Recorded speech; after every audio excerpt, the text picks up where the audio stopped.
Welcome to Egyptian Cinema Recaps. If you think you've seen everything in the world of TV shows, just wait, hit like and subscribe. Let's get into it.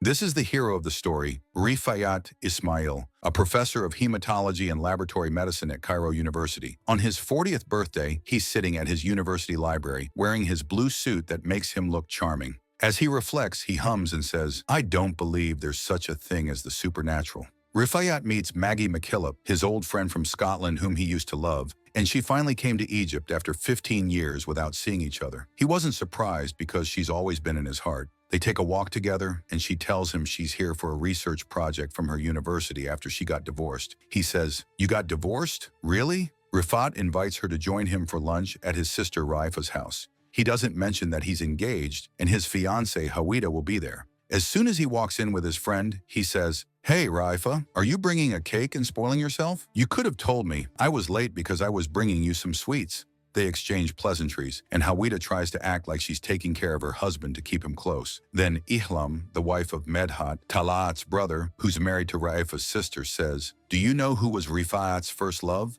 Medhat says, "Shiraz." Suddenly, an airstrike happens, and they hide in the basement, while Raifa's son Taha goes missing, and they start searching for him. Later, Rifat begins to remember his childhood, back when he was 11 in Mansoura, with his close friends. They went to El Khadrawi's house, and he saw the girl in a white dress standing there saying, "Hey, I'm Shiraz. Want to play with me? Hide and seek?" He says, "You know, you're even more beautiful than the version in the story." She invites them in, offers them some juice and jelly, which looks strange in color. He says, "What's this? The juice looks weird." She replies, "Don't call it weird, it's just well prepared." The next day they play together, and she says, "I wish I could have an apple from this tree." He says, "If this proves to you that I love you, Shiraz." She laughs and says, "Wow, you laugh so much." She goes on to tell her friends that Rifat told her he loves her. One day, Rifat goes alone to see Shiraz, and she's crying, saying, "They all left me." He tells her, "I'm here for you if you need anything." She asks, "So you'll do anything I ask?" "Anything." He says, "Shiraz, I haven't even confessed yet."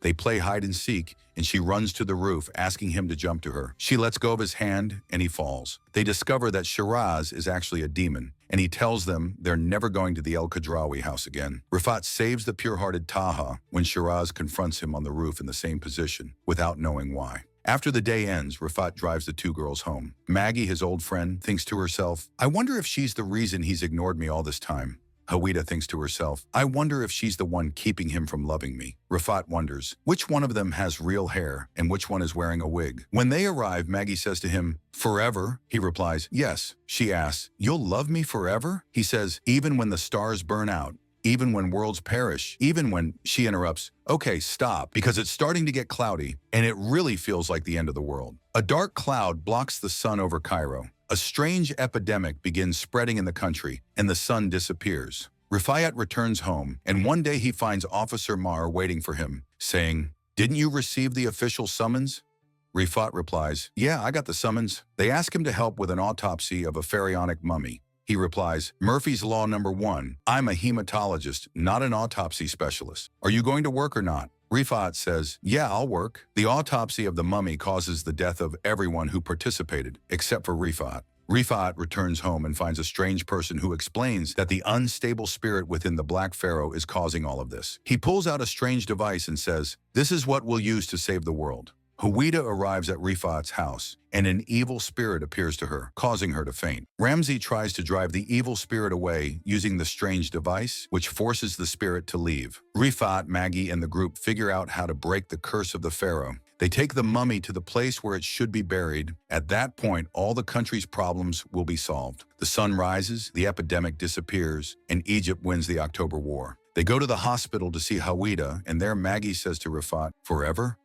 Will you love me forever?" He replies, "Even when the stars burn out, even when worlds perish, even when—" Before he can finish, the doctor interrupts, saying, "Hawida's condition is critical, and she won't recover unless she gets the rare silphium flower." Rifayat travels to a medical conference in Libya with Maggie. There they meet Muhammad, a classmate from university. They head out into the desert to find the plant that contains the cure. Maggie tells Rifayat, "I don't know how I could have traveled alone without you." They stay up at night, and Maggie tells Muhammad, "I don't know how I could have slept in the desert without you." In the middle of the night, Muhammad suddenly says, "What's that?" It's an evil spirit, guarding the cave where the plant is. Rifat jumps in surprise and looks at him. What? Is this an evil spirit? The spirit chases them until Muhammad gets caught in quicksand and they manage to escape from it. They continue walking through the desert, not understanding how they're not sweating a single drop of water since the studio where they filmed was air-conditioned. But it's fine. Vikings were in the middle of rain and their clothes stayed dry, so don't worry about it. They reach the cave and try to take the plant. The evil spirit reappears and traps them in the cave, forcing them outside.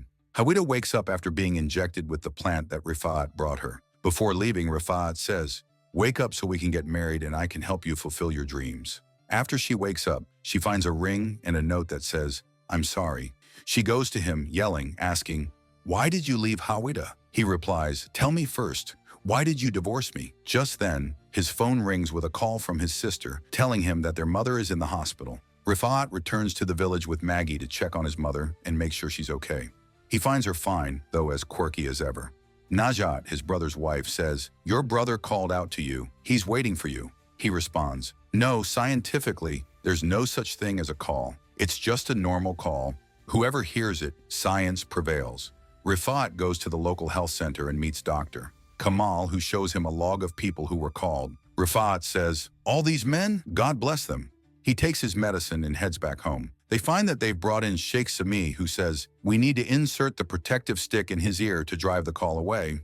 Rifat gets hit by him. A little later, he hears a voice saying, "Rifat," he replies, "Me? The call is calling me." He sees Maggie in front of him saying, "No, I'm the one calling you, Rifat. I've been talking like this since the beginning of the series. What's going on?" Later, Rifat, Kamal, and Maggie go to search for the call. They hear a voice again saying, "Rifat." He replies, "What's going on, Maggie?" He finds the call in front of him, saying, "I'm the call, man. Why don't you remember me?" He notices that she resembles the daughter of the con man Sheikh. Kamal comes over, gives Rifat a sedative to keep him from going to her, and ties him up next to Reda, who says to him, "Looking good, Mr. Man." Rifat runs away and discovers that Sheikh Salah had another daughter whom he killed and threw into the canal. Since then, she made a career shift and became a night watchman, calling out to people at night. They decide to go into the canal to rescue her body from drowning, hoping to end her curse. At the same time, Shiraz appears to Uncle Reda and sets him free to help his brother. He goes down into the canal to help Rifat, telling him, "You go up, I'll wait here."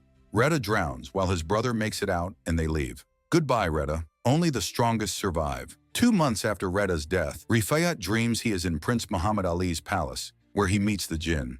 Rifat asks him, "Why are you dressed in black?" The jinn runs away from him, and Rifat chases after him, saying, "How are you, Reda? How's it going?" Rifat wakes up startled and sees the jinn on the ceiling. Rifat is terrified. Kamal comes and tells him that the jinn is the guardian of the dark side of existence. He makes you feel awake and alert, like you want to move, but something is holding you back and you can't get up. Rifat says, Yeah, I know that feeling. When I drink a lot of water in winter before I sleep and wake up in the middle of the night."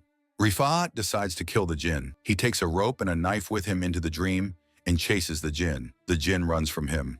"How are you, Reda? How's it going?" At the same time, Raifa, Talha, and Hawida enter his apartment in the dream. They check on him and remove the tools from his hands, leaving him defenseless. He tells the jinn, "Sorry, I'm just a kid." They run with Hawida and Raifa, who also enter his dream while the jinn chases them. "How are you, Reda? How's it going?" They find Talat in the dream too, asking Rifat, "By the way, where's the bathroom?" They kill the jinn. Talat dies in the dream and dies in reality. They scream. Rifat says, "Sorry everyone, I spaced out a little. What's going on?" Rifat decides to go to the Khodrawi house and force his way inside to uncover the secret of what's been happening. He learns from the guard that Ibrahim, the former owner of the house, left the house in Rifat's name and wrote him a letter before committing suicide.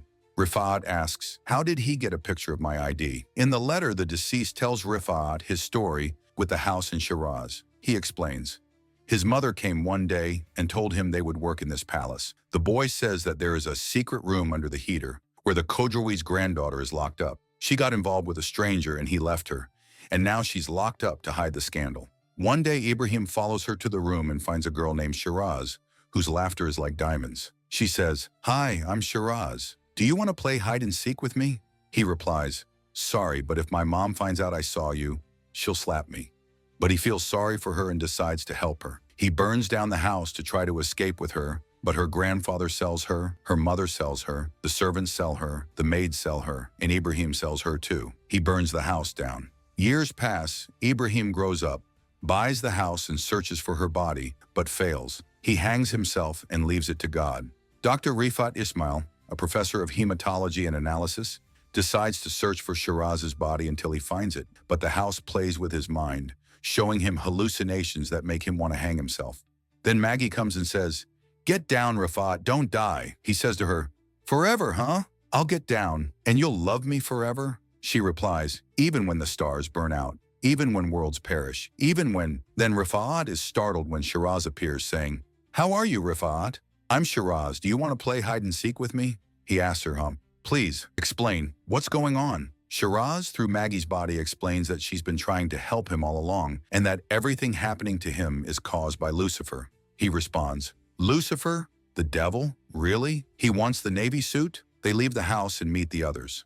Raifa asks Rifat, "Isn't that girl in your hand the one who died burned? So why didn't her clothes burn?" Rifat then takes Maggie to the car that will take her to the airport. She says, "Forever. Will you love me forever?" Rifat replies, "Even when the stars burn out, even when worlds perish, even when planets collide and suns wither, even when the moon goes out and seas and rivers dry up, even when I grow old and decay, even when my tongue can no longer say your name and my heart beats for the last time, only then perhaps I will stop, perhaps." And Rifat learns that Lucifer is Muhammad, the one who traveled with them in the desert, and there will be a second part to this adventure. And that's it for today's recap. If you enjoyed it, don't forget to like, subscribe, and drop your thoughts in the comments. More crazy stories from Egyptian cinema coming soon. Stay tuned.